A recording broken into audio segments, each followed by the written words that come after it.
Well, the Bible is a very, very fascinating piece of literature. It was written over about a 1,500-year period by about 40 different authors at the very least. Do I have any Bible cover-to-cover readers here? Has anybody ever read the Bible cover-to-cover? You got a couple? All right, well, good. Well, I'm hoping that this study will kind of encourage you to read the Bible cover to cover. A lot of times we don't read the Bible cover to cover because it's hard to grasp the big story. Okay, and it's very intimidating. I mean, everybody just has a fear of big books, right? So you can buy the thin line Bible and get that one instead, right? Okay, but the Bible can be pretty intimidating. Okay, it can be. It helps if you know the story, and if you know how to follow the story, your Bible reading can be a lot deeper and a lot richer. So, when most people do read the Bible, though, they read it in what scholars have called a synchronic reading of the Bible, or sometimes they might call it a systematic theological method. Okay, basically this method is probably the most common. We're all most familiar with this one. Basically, you ask a question of the Bible. What does the Bible say about God? Okay, and you pick a topic, and the way that you read the Bible is you look for answers to that topic, and you gather all the data, right, because it's almost like doing science. You gather all the data that the Bible says about that one topic, and then you compile it all together and say, okay, now, what has the Bible told me about this topic? And that's usually the way that we approach it, okay, and there's nothing wrong with that at all, okay. What we begin to see when we do that, at the very least, is that the Bible does display an inner unity. Okay, it doesn't say one thing about God here and then contradict itself over here. It doesn't say one thing about salvation over here and then contradict itself over here. It says the same thing. It says the same thing. So it displays an inner unity in that sort of way. But another way of reading the Bible is known as a diachronic reading of the Bible, or what might be called a redemptive historical method. Okay, a redemptive historical method. Okay, basically this means that you read the Bible, you follow the narrative arc of the Bible. Okay, basically if you paid attention in English class, not like me, right? I didn't pay attention in English class. I had to learn all of this stuff later. But every good story is structured in a certain way, right? You have like characters, you have to have a plot, rising action and climax and all that kind of stuff. The Bible has that as well. Okay, the Bible is one grand narrative. Okay, so in this view, the Bible can be viewed as a four-part drama. It can be viewed as a four-part drama with four acts, and those would be creation, fall, redemption, and consummation. Creation, fall, redemption, consummation. Okay? The plot of the entire Bible can be stated this way. The Bible is about God's creating the world, the fall of man, God's re-entry into history to create a new people for himself, and eventually about a new creation that emerges out of a broken world through Christ. Okay, so that can be the plot of the Bible. Basically, it's just a creation, fall, redemption. God himself comes to redeem his fallen creation, and then the consummation. Okay, that is the recreation of all things. Along the way, there are themes that run from Genesis to Revelation that can be discerned. Okay, basically, the best analogy that I've heard for these is that these can be like threads that run through a tapestry. Okay, they're like threads that run through a tapestry, and these themes, they help to shape the unity of the story of the Bible. So in other words, when we read the Bible, one of the things that we should do is that we should read it as one big story, okay, with little stories in it that reflect the larger narrative. So we shouldn't read the Bible kind of like we would, let's say, a book of virtues or other children's tales, that we read all these disjointed stories that all have these little moral points along the way. No, each of the little stories in the Bible is actually a smaller version of the grander story of the Bible. Okay, so it's one giant narrative. Now, both of these approaches, the synchronic and the diachronic, they're both necessary as the systematic theological methods. They help us to be clear about what the Bible teaches about particular topics, okay? And those are what help us to make our doctrinal lines, okay? So the systematic method, what does the Bible say about? We need those to form our lines, okay? To know what our boundaries are in our interpretations. The redemptive historical approach, it makes us aware that God acted in time. In other words, that the Bible didn't just fall out of the sky with these words and with these teachings, but that the Bible is a product of things that really did happen in history, that they really did happen in time, that God revealed himself through these things in history. If you read the Bible, in a sense, if you read it too much with the systematic theological method, basically the Bible kind of becomes this wooden, dead, sort of dry book to you because it doesn't speak about anything real. But if you learn to see it redemptively and historically, the things that took place in there, they happened to real people in real time. And on the other end, right, the other extreme, if you read completely in a redemptive historical way, then all you get is stories. And you don't learn to make the doctrinal lines. You don't learn to find the truth or to get the belief system out of the Bible as well. So both of these together, in a sense, one forms the boundaries, but the other helps to kind of form the content that's within the boundaries. So we need the balanced method, okay? What this balanced method is sometimes called, they call it intercanonical themes. Okay, there's the big fancy word for it, intercanonical themes. Okay, these help to demonstrate that the unity of the Bible from Genesis to Revelation can be seen through these themes, and they're all tied in with one gospel story. Okay, so what follows is going to be a demonstration of this method and an understanding of the gospel theme of God's presence and the temple motif that runs throughout Scripture. So this study is going to unfold for us the meaning and the significance of the temple in the Bible and the significance of God's presence with his people. The presence of God with his people is something that we really need to learn to cherish. A lot of times we cherish other things in the church. We cherish our traditions, we cherish our programs and things like that, but it's the presence of God that we should learn to cherish. That's what should be sacred to us. That's what we should be. That's why we should be serving God, is to get his presence. His presence was given to people like Abraham, Isaac, Jacob, right? Joseph. God told them, "I will be with you." And we say, wasn't that the story of Joseph's success, right? I will be with you. The Lord was with Joseph so that he could accomplish all the things that he needed to. So the presence of God, it comes to people. It empowers them for ministry. It empowers them to do God's will. It brings comfort, okay? And it brings presence in times of loneliness as well. You think of Elijah, right? Elijah, I'm the only one left. He's going into depression. And God comes to him. God comes to him, and he is his comfort. Okay?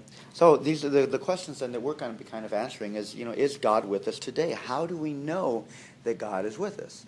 Okay? Especially, there's no temple around here, right? No apparent temple. Okay? What has God done to be with us? Is one of the other questions that we want to ask as we go through this.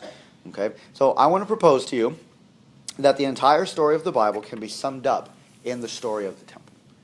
Okay? The entire story of the Bible can be told through the story of the temple. The temple was the unique place where God dwelt with his people in the days of the kings of Israel and Judah. It was the place where sacrifices were offered and where a person went if you wanted to get right with God. Okay? So that's the introduction. That's the introduction. Okay? Let me give you a word about method real quick. Okay? One of the fascinating literary devices in the Bible is known as typology. Okay? Typology, in a rather technical definition, typology relates the past to the present in terms of a historical correspondence and escalation in which the divinely ordered prefigurement finds a complement in the subsequent and greater event. I see all the look on your faces. Let me simplify that, right?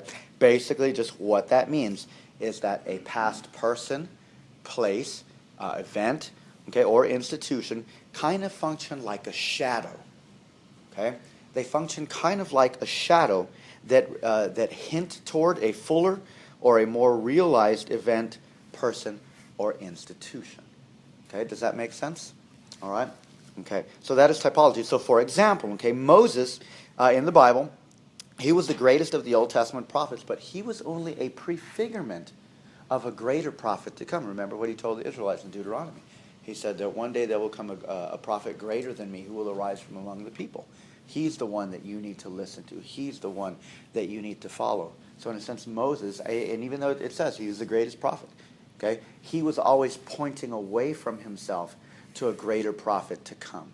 The Exodus itself, it's a pattern or a type of a salvation that Jesus Christ would accomplish himself. Okay, who else is a type? David. David, he becomes the type of a king or a ruler for the people of God. He was a man after God's own heart. But David wasn't perfect, and so in the end of his life, he always had to point away from himself and say, not me, a greater David to come. And that's what the prophets always did too. They always they spoke about the son of David, or David who would one day rule the throne. It's like, well, wait a minute, David's dead. How's David going to rule the throne? It was greater David that was to come. So that's an example of a type. Okay, now typology is not to be confused with allegory, okay, or allegorization, or what some people say, spiritualizing the text. Okay, the difference between the two is that typology has some sort of basis for connecting the type with its fulfillment. Okay, so like in a sense, Moses is called the greatest prophet, and then he said, somebody else will come greater than me. It's him that you should listen to. Well, if you read the New Testament carefully, if you read like in Acts 7, when Stephen's about to be stoned and he's talking to the Pharisees, Stephen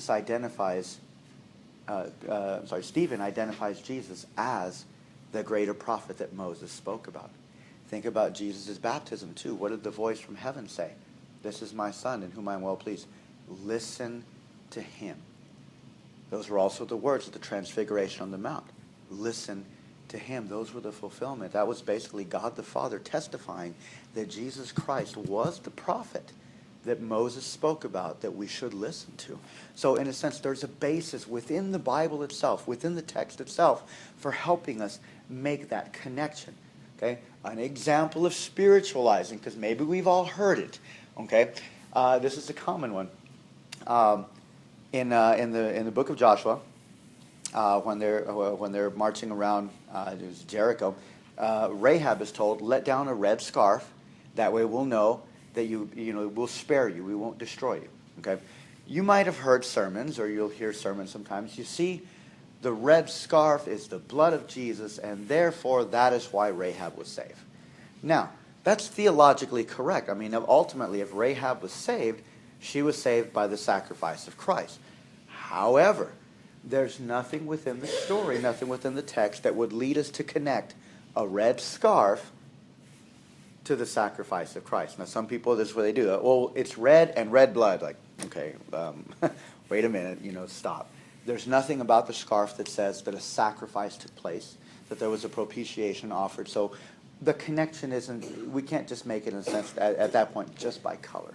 There needs to be something a little stronger within the text to help us do that. So those are two methods that I want to contrast. And just to let you know, I will be demonstrating typology in this, okay? Because that really shows how the Bible is connected. So let's get started with the garden. Point number one, the garden. The original purpose of the garden was the place where God and man could dwell together in perfect love, in obedience, and in harmony. That's why the garden was made. God made the garden. He made all of creation so that he could dwell with his people.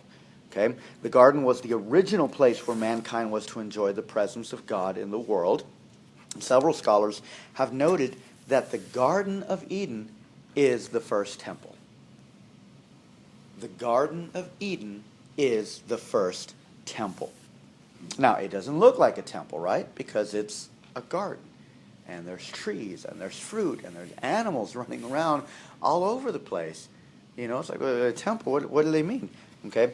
When we compare some of the early features of the garden with later features of the tabernacle and the temple, the idea will become clearer that the garden indeed was the first temple, and that's going to have the implication that Adam was the first priest. Adam was the first priest. Okay, so allow me to demonstrate that. Okay, first of all, consider from Genesis 3 through 8, or Genesis 3:8. And if you don't know, basically I will take you through the whole Bible. Not every book, but I'm going to basically go cover to cover, just so you guys can, again, see the grand narrative of the Bible. Okay. But in Genesis 3:8, when God comes to Adam and Eve, after they've eaten the tree of the knowledge of good and evil, Adam hears, the Bible says here, he hears God walking in the garden. He hears God walking in the garden. The Hebrew word that is used there to means walk back and forth. It's the same word that God used to describe how he would be among his people in Leviticus 26:12. In Leviticus 26:12, God said that he would walk among you and be your God. Okay, and that was already, in a sense, with reference to the tabernacle. That's where God would dwell with his people later.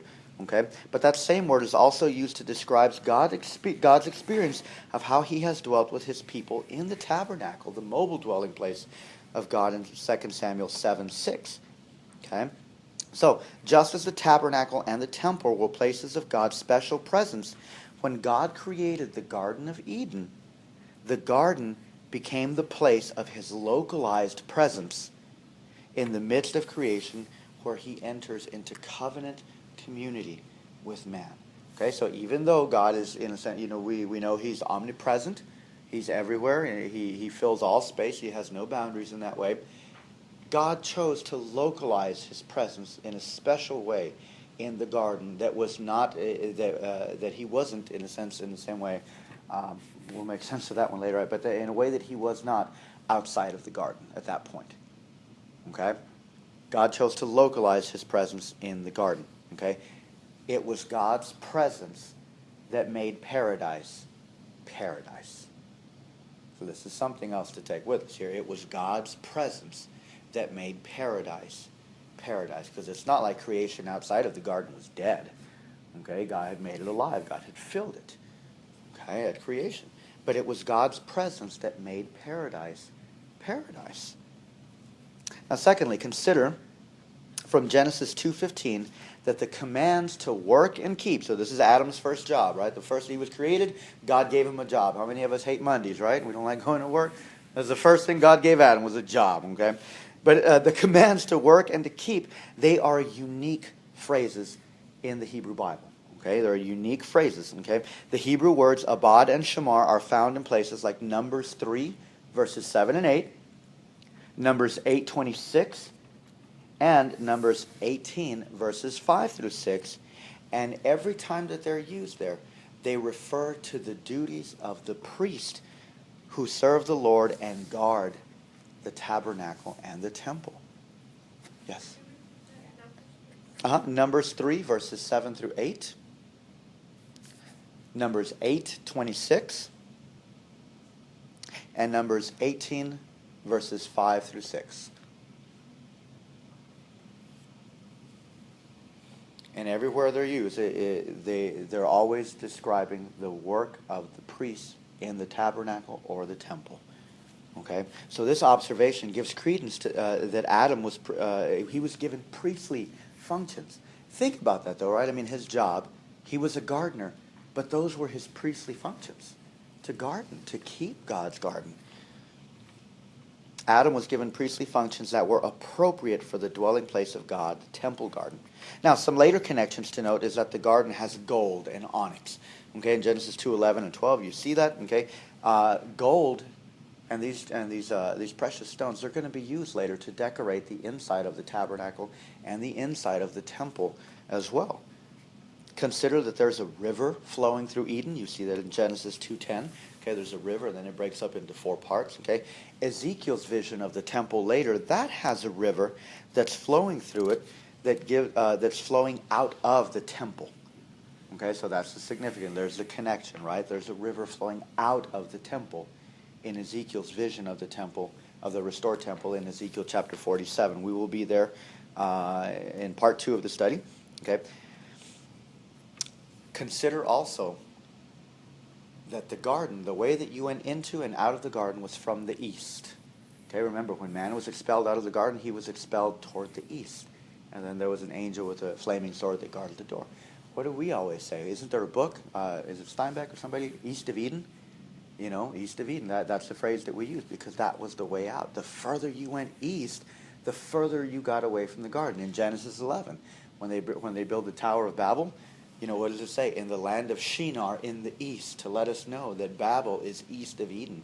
Babel is a representation of fallen humanity and their attempt to build their own way to heaven. Okay, so these hints and connections of the garden to the tabernacle and temple, they lead us to see that the garden was not just the first temple or the first dwelling place of God, but the garden is a type. It's a shadow of the temple to come. The garden is a type or a shadow of the temple to come. In Ezekiel 28, verses 13 through 14. Let me read those. But in Ezekiel 28, verses 13 through 14, Eden is actually described in there.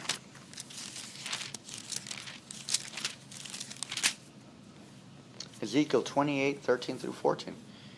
In context, this is Ezekiel. This is a prophecy to the king of Tyre.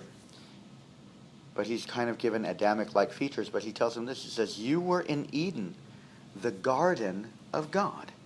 Every precious stone was your covering: sardius, topaz, and diamond, beryl, onyx, and jasper, sapphire, emerald, and carbuncle. And crafted in gold were your settings and your engravings. On that day you were created. They were prepared, and you were an anointed guardian cherub. I placed you. You were on the holy mountain of God." Now, in Hebrew, the way that they rhyme their thoughts and things like that is they do what is called a parallelism. Okay, in the text here in 13, you see that Eden, the garden of God, but yet look where he was placed. In verse 14, "I placed you the holy mountain of God." The idea of mountain, Eden, in a sense, Eden may have been on a mountain, right? There's a river flowing down, so it had to have some height to be able to use gravity for that. But the idea is that Eden is referred to by Ezekiel. He understands that it was a type of temple. It was a mountain of God here. Moreover, as G.K. Beale asserts, this temple garden was meant to cover the entire face of the earth. Okay, so what was Adam's job? The cultural mandate is what they call it in Genesis 1, 26 and 28. Be fruitful, multiply, fill the earth, subdue it, have dominion over it.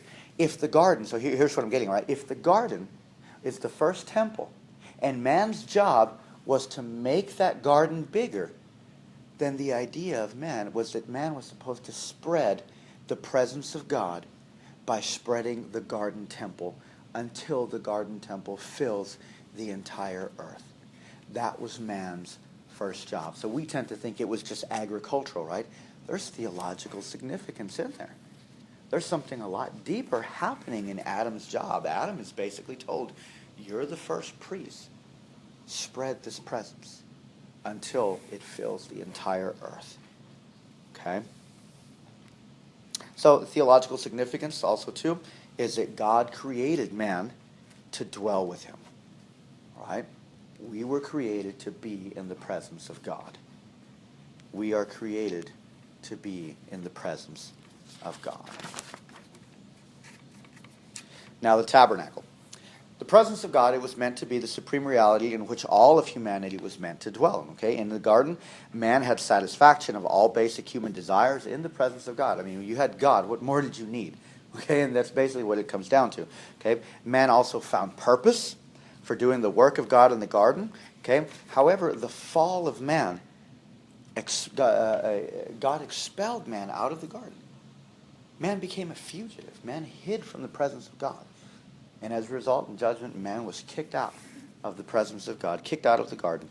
And man immediately knew that he had lost God's presence and the benefits of God's presence. Now, we feel this today, right, throughout the philosophies of the world. I mean, we start to ask questions, who am I? Why am I here? What is my life for? And we ask these questions because without God's presence, we really do not know who we are. We really don't. In fact, we can't know. If you ask anybody, hey, who are you? We tend to give our identity based on how we define ourselves. But the very first way that the Bible defines all of us is as creature. We're all creature first. If we don't know that about ourselves first, we really don't know ourselves. And so philosophies, they were created. They're all what we would say they're autonomous. They're self-referential. What's the ultimate standard in philosophy? It's our own selves. Man becomes the standard because we've lost the presence of God. We don't know who we are anymore. We've lost that identity. Man, away from God, has realized, along with St. Augustine, that we were created for God, and our hearts are restless until we find our rest in Him. And mankind's search back to the presence of God, to the garden, began after they got expelled out. I mean, you get kicked out, it's like we got to find our way back. We have to find a way back. The Tower of Babel, that was one attempt. Now, in the ancient Near East, what they built for temples were ziggurats. Has anybody ever heard of a ziggurat? A couple of y'all have heard of ziggurats. Okay, have you guys seen pictures of them and stuff like that? Right? They're like these sort of pyramid kind of shapes. And 6th grade solstice. We've discovered these, but they're kind of like these sort of pyramid-like structures, but they usually have this sort of stairway down the middle. In fact, some of here in Mexico, some of the temples that have been built here, they've got those long stairways up. That was a ziggurat. Does the Tower of Babel make sense now? Tower of Babel was a ziggurat. That's all it was. Okay, it was a ziggurat. Okay, but try as they might, right? God's presence remained elusive for man. They could never find that on their own. Okay, God's presence. It came to Abraham. It came to the patriarchs. And what would they do? What were their altars? If you look at them, on an altar back then, you just basically got a bunch of stones, piled them on top of each other to form a mini ziggurat. It's kind of what it was. Okay, there's little altars. It wasn't like, it's not like what we have back over here, like our modern communion tables or anything like that. It was just a pile of rocks, meant to look like a mini mountain, like a mini ziggurat. Some of the connections starting to come into place here, right? The consciousness that followed man. Okay, in Genesis 28, Jacob's ladder, when he has the vision of God, okay, and he sees angels ascending and descending between heaven and earth, Jacob saw a ziggurat. The ladder, that's what they call it. They were steps. It was a stairway. But that's what he saw. He saw a ziggurat. Okay, and what did God tell him there? That's the first place that God told him, I will be with you. I will be with you. And Jacob called that place the house of God, Bethel. Later, he named that place Bethel, where he had his original vision. He called it the house of God. Okay. However, the presence of God with Abraham, Isaac, and Jacob, it remained elusive. I mean, it would come and go. Abraham would get visited by God, but then, in a sense, the presence of God would leave him in some sort of way, right? He would leave him, and then he'd be like, okay, let me wander off, and, I'm supposed to go here, and then God would come back, and, it was kind of elusive in that sort of way.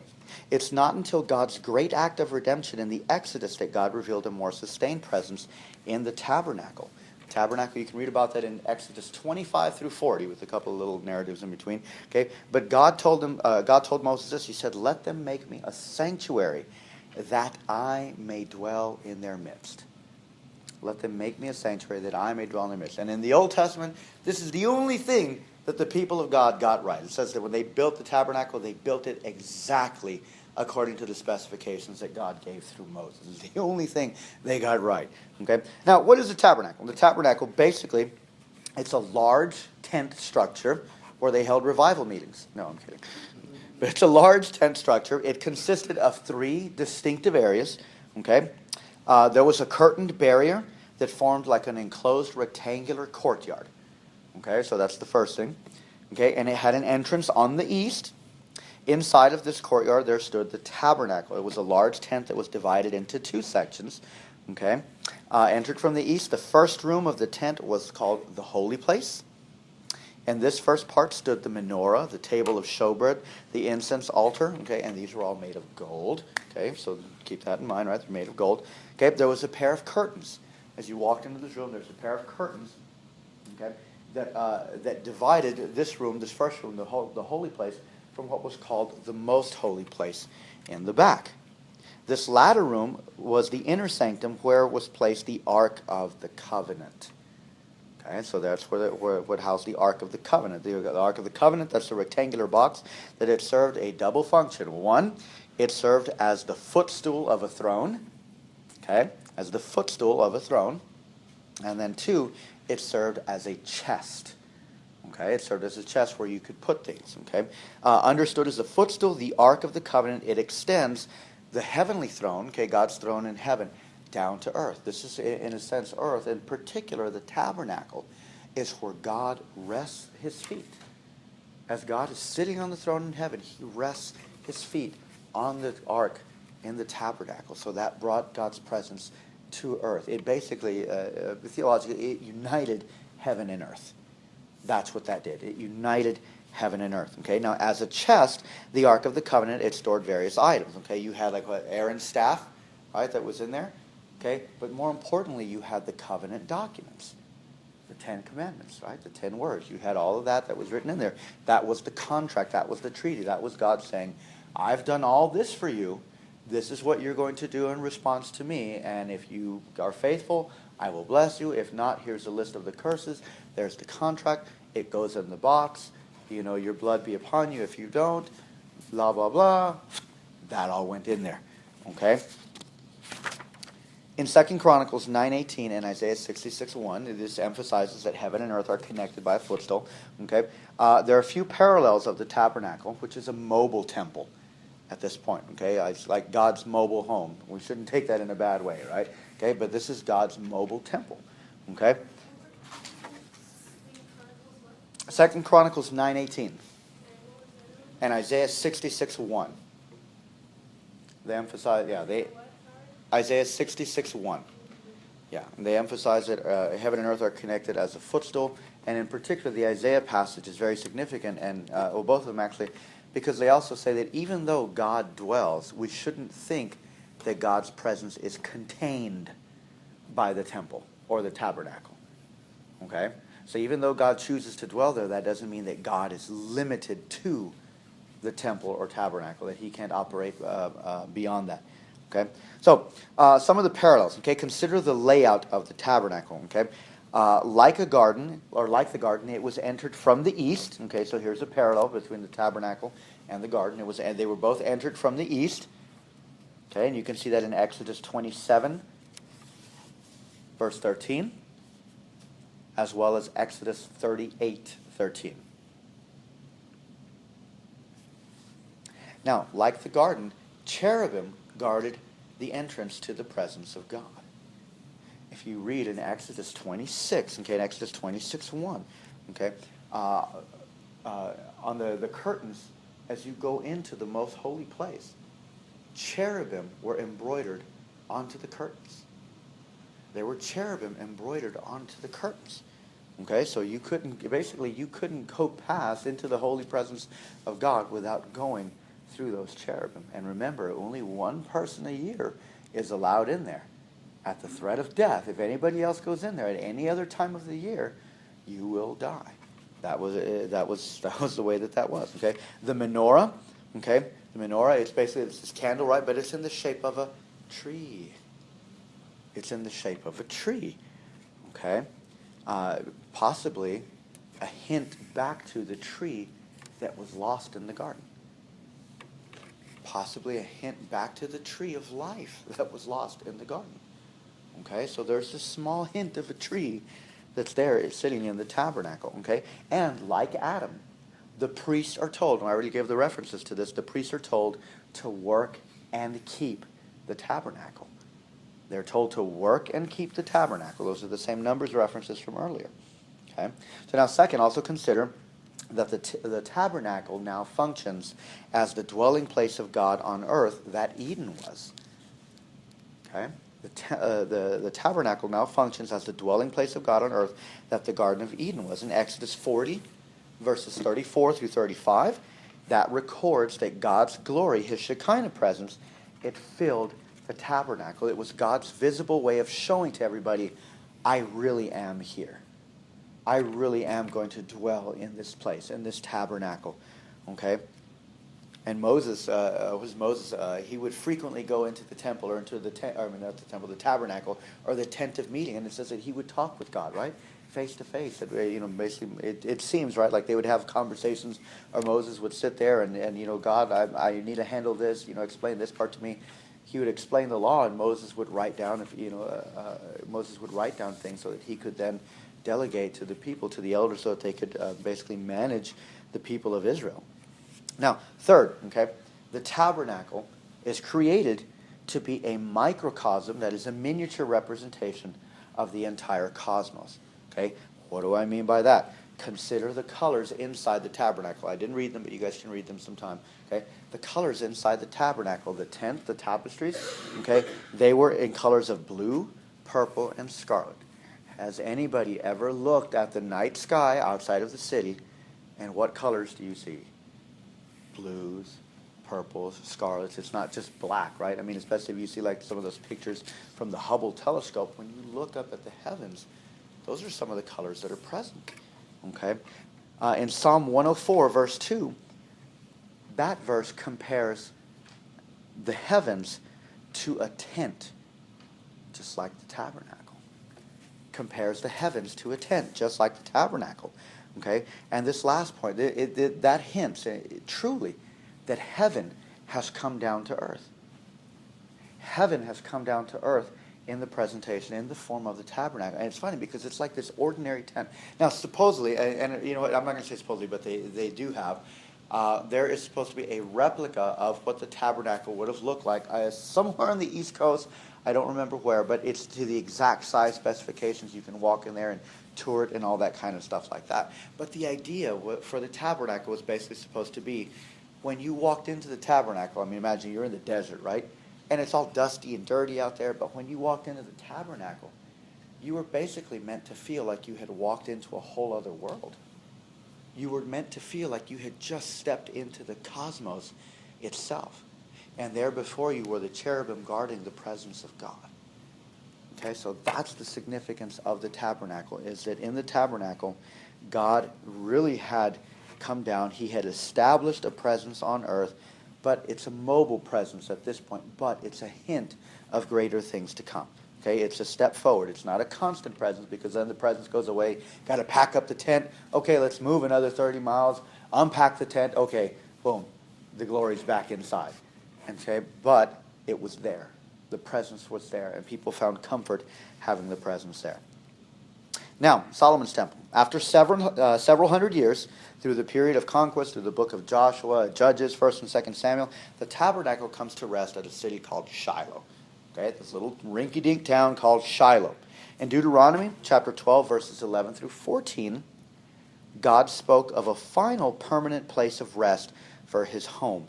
He said that one day, the tabernacle's a little bit mobile right now, but one day, God says, he will pick one place, one city, and he will dwell in that city permanently. Okay? So here some people think, well, maybe it's Shiloh. I mean, it's been there for a long time, but you start reading 1 Samuel, Eli is the priest, and his sons, they're not doing a very good job. They're not doing a very good job. In fact, you read the account, they had been neglecting tabernacle. They had been neglecting the presence of God in their midst. And eventually the glory of God, the presence of God that was symbolized in the ark, also departed from Israel. Remember, they're fighting against the Philistines? And they say, hey, well, let's take the ark over, and this will surely destroy the Philistines. And the Philistines destroy the Israelites, and they capture the ark. And what happens to Eli, right? He hears, oh, your sons have died, and he falls and breaks his neck, does something like that. And one of Eli's sons, one of their wives, is having a baby, and she finds out. And as soon as she finds out, what does she name her kid? Ichabod. And why? Ichabod means the glory has departed. At that point, they felt, you know what? God has left us. We're really in trouble now. And of course, this is where God raises up Samuel. Okay, but Shiloh proved to be a temporary home for God. It proved to be a temporary home for God. When the kingdom was established, however, under King David, it's David who brings back the ark into the city of Jerusalem. The theological significance of what David did was that he united the throne of God in the ark with his own throne and with his own home in Jerusalem. So you see what David's doing? David's a smart cat, right? He decides, I have my throne in my city, the city of David, Jerusalem, and he says, I'm going to bring the ark and bring God's throne and my throne, and through my rule, and I mean, this is not him, but this is what's kind of getting expressed, is that the rule of God is going to be expressed through the rule of King David. Okay? So it's uniting God's presence with David's home. All right. Now David, he desires to build God a house because David starts to feel bad. He's like, I'm living in this luxurious palace. I've got this great place, but God's living in a tent. God has a tent. He's got the tabernacle, and it's probably, I don't know where it was, but you can just imagine maybe David, as his house is being built, and he goes up on his roof, because apparently he went up on his roof for horrible things later, but he went up on his roof, probably looked down, and eventually just looked at his own house, and then, man, look at what I'm standing on, look at what I'm living in, and look at what God's living in. And so David decides, I want to build God a house. And he tells the prophet Nathan, I want to build God a house. Nathan, sure, go ahead, do it, But then Nathan hears from God, and God tells him no. He's not the one that's going to do it. Okay? Instead, but this is the interesting thing, when God makes his covenant with David, he tells David, no, David, you will not build me a house. I will build you a house. And God uses a play on words there to tell David that I will build you a dynasty, a Davidic house, a dynasty. And it's not you who are going to build my house. It's going to be your son. And that'll happen through Solomon. Okay? And it's David's son that will build the house of God. Okay? 1 Kings 5 through 6 is where you start to read about this. Okay? It reveals that David's son Solomon, that he was charged to construct the house of God. David even left behind a lot of materials before he died. He left him wood and left him all the contacts with people that he could get in touch with. So, hey, you need this sort of lumber, this is who you call. Okay? Now, notably, okay, and so here's the big move, right? Instead of a mobile structure, this is a building that is constructed of large stones and large cedars. It's designed to be a place of permanent dwelling for God among his people. Okay? It's a house that has foundations, if you want to put it that way. Okay?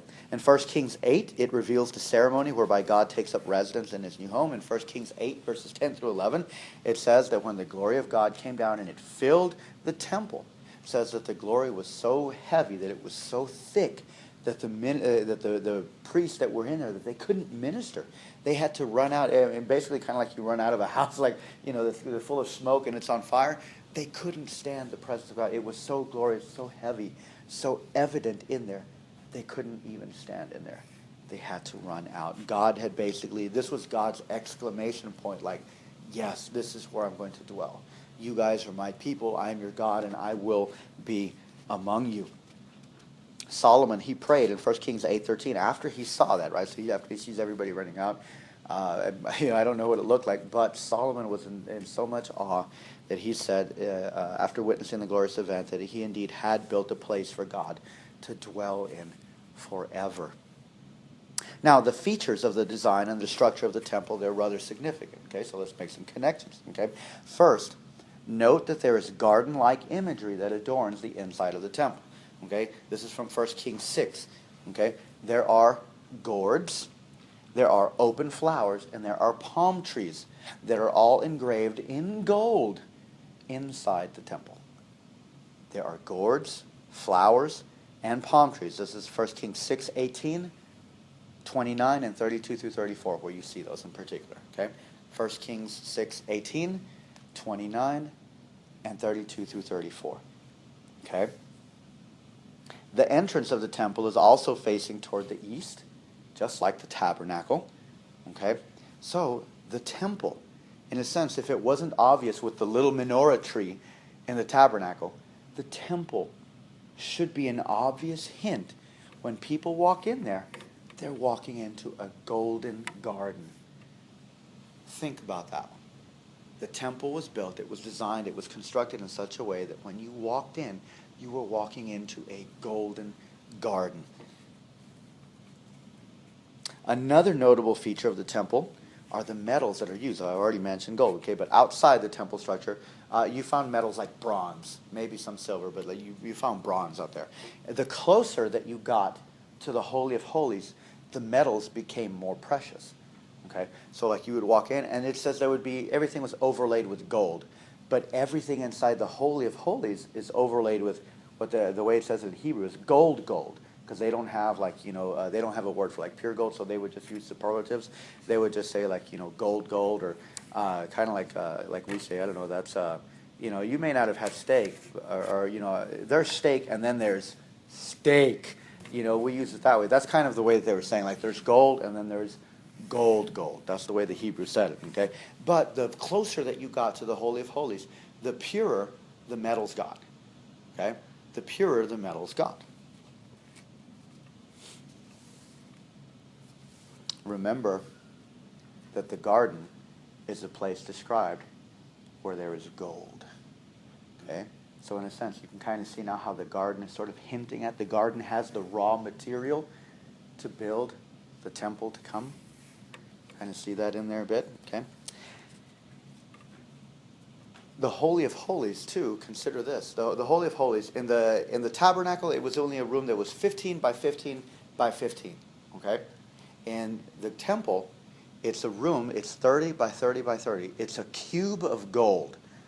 Remember that, okay? The Holy of Holies in the temple is a cube of gold.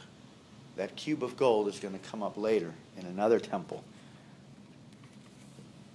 The building of the temple and the presence of God in Jerusalem, it becomes significant in redemptive history. Okay, God, whose presence had been lost, it had been sporadically appearing to the patriarchs, and it had been mobile in a tabernacle, and has now come to a rest. God is now permanently dwelling with his people. And the city of Jerusalem itself, it takes on the name what? City of God. This becomes the name of Jerusalem, the city of God. Okay, because God has taken up his residence here. Jerusalem becomes the city of God. So the temple becomes the paradigm or the prime example of God's presence with his people. Okay? The temple becomes the paradigm of God's presence with his people. And that is truly, in itself, a truly momentous event in Old Testament redemptive history, because the temple functions as the paradigm of the presence of God with his people. And so from the building of the temple throughout the rest of the Old Testament, you're going to see basically Hebrew religion centers around the temple. You take away the temple, in a sense, and you take away Hebrew identity. And that's happened several times in history already. Okay? So let's move on to Ezekiel's temple, and then we'll take our little break. Okay? Ezekiel's temple. Okay? After the golden reign of Solomon, the kingdom of Israel was split into two. It was split into the northern and the southern kingdoms, okay, of Israel and Judah respectively. Over time, the people and the priests, they neglected the presence of God in their midst. They fell prey to idols and they worshipped other gods. They even brought their gods into the very temple itself. South. Yeah, the southern kingdom had the temple. Various kings, they tried to salvage the relationship of the nation to God, okay, because as the king goes, so goes the nation, all right? But ultimately, God walked away from his home. Ultimately, God walked away from his home. This is from Ezekiel chapters 8 through chapters 11, okay? But there's a progression of how God started to walk away.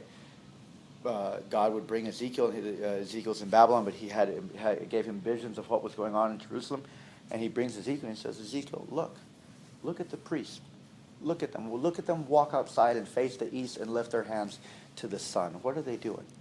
And then it says that the glory of God moved from the inner room, which is the most holy place, that it moved to the threshold of the temple.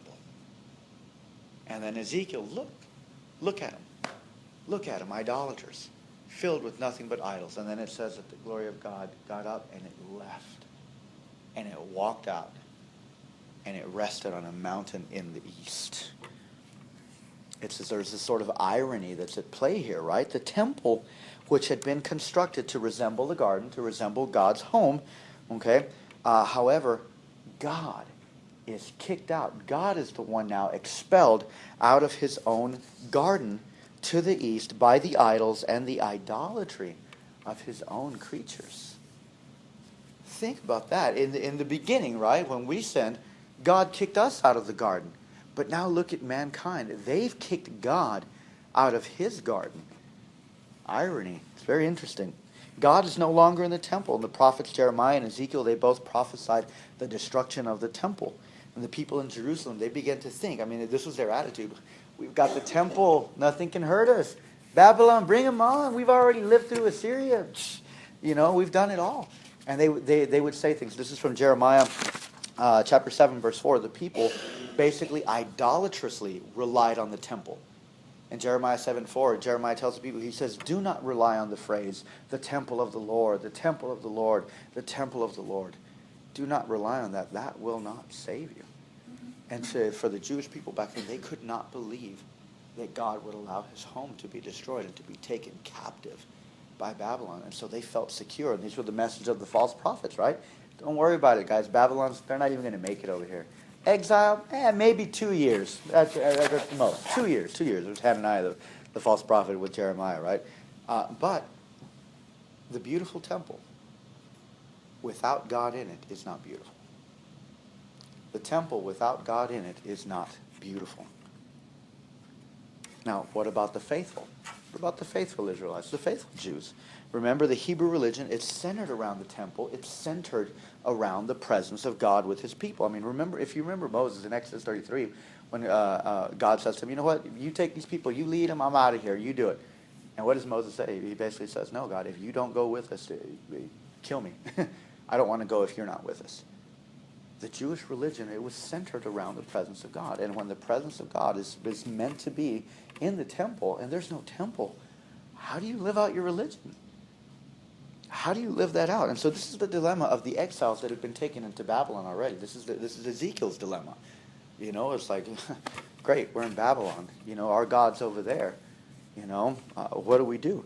You know, so Ezekiel chapter 1, if you've ever read it, it's not about aliens, okay, or alien spacecraft like some other modern interpreters take it. The weird visions that he sees is actually a mobile temple. It's a mobile temple. I mean, Ezekiel says it himself in Ezekiel 1:26 through 28 when he finally describes what it is that he saw. He says basically that he saw a throne and he sees a figure sitting down on this throne. And the significance, okay, the significance of that is that God's presence followed his people even into exile, the faithful ones. God himself went with his people into exile. Now, the destruction of the temple, I mean, even though, you know, they have the presence of God with them, the destruction of the temple, it still leaves a huge gap for God's people who had been promised God's presence and the land. They had been told, you know, this is your land, this is where I'm going to dwell with you. So you've got a people who've been given promises of land, promises of presence, and they don't have the land, and they have some significance of presence. Okay? So that's what's going on here. It's in Ezekiel chapter 40, verse 40 through 48, okay, chapters 40 through 48, that it contains the vision of a restored city and a temple that is grander than the one of Solomon. A temple that is grander than the one of Solomon. Okay, now the visionary temple far surpasses Solomon's temple. I mean, like size, everything. Okay, the first temple was only 90 feet. It was 90 by 30. Okay, that was the size of the first temple. Okay, the temple grounds of Ezekiel's eschatological temple measure nearly 800 feet by 800 feet in the whole compound. Okay, so this temple is huge. All right, this temple is definitely huge.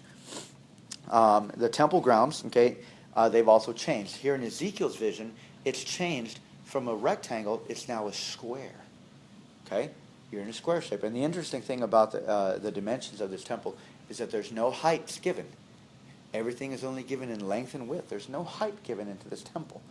Okay, it's a rather interesting detail. Okay, something else that is of interest in Ezekiel's temple is in chapter 47, which reveals that there is a river that streams out from under the temple. Okay, and it says that it started out as a trickle, and then it goes for a distance, and then it suddenly gets to like ankle deep, and then it's knee deep, and then it's like waist, and before you know it, you know, you're basically covered in water. That this river is getting deeper the further away that it goes. But here's something else.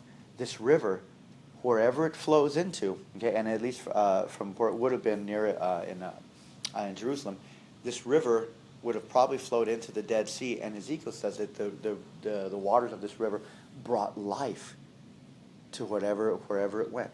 So the idea is that even the Dead Sea will live again because of the power that flows from this temple. Okay? Now also, okay, there are trees that are on the banks of this river. Okay? There are trees on the bank of this river, and Ezekiel 47:12 says that these trees the leaves are for healing. Okay? Anybody remember Lord of the Rings, right? Return of the King? The king of the tree of the king?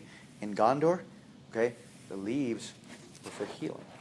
Okay, in a sense, when the king came back, the tree was supposed to live again, etc., etc. No Lord of the Rings fans here. All right, okay. But the presence of this tree, okay, the presence of these trees, again, take us back to the garden. Okay, what kind of trees? Those will be seen a little bit later. We'll get to those. Okay, but for now, the significance of Ezekiel's vision of a restored temple is the promise of God to again dwell with his people. Okay, this is God's promise to again dwell with his people and to dwell with them in a greater and a grander way than he did before. Okay? And the name of the city, according to Ezekiel 48:35, the very last verse in Ezekiel, the name of this temple city, because the temple is so huge, it actually takes up the majority of Jerusalem. Okay? This temple city, the name of it will be the Lord is there. The Lord is there. That's the name of the city. So God here, he reveals his willingness to dwell with a sinful people again after he redeems them and restores them to himself. And with that, let's go ahead and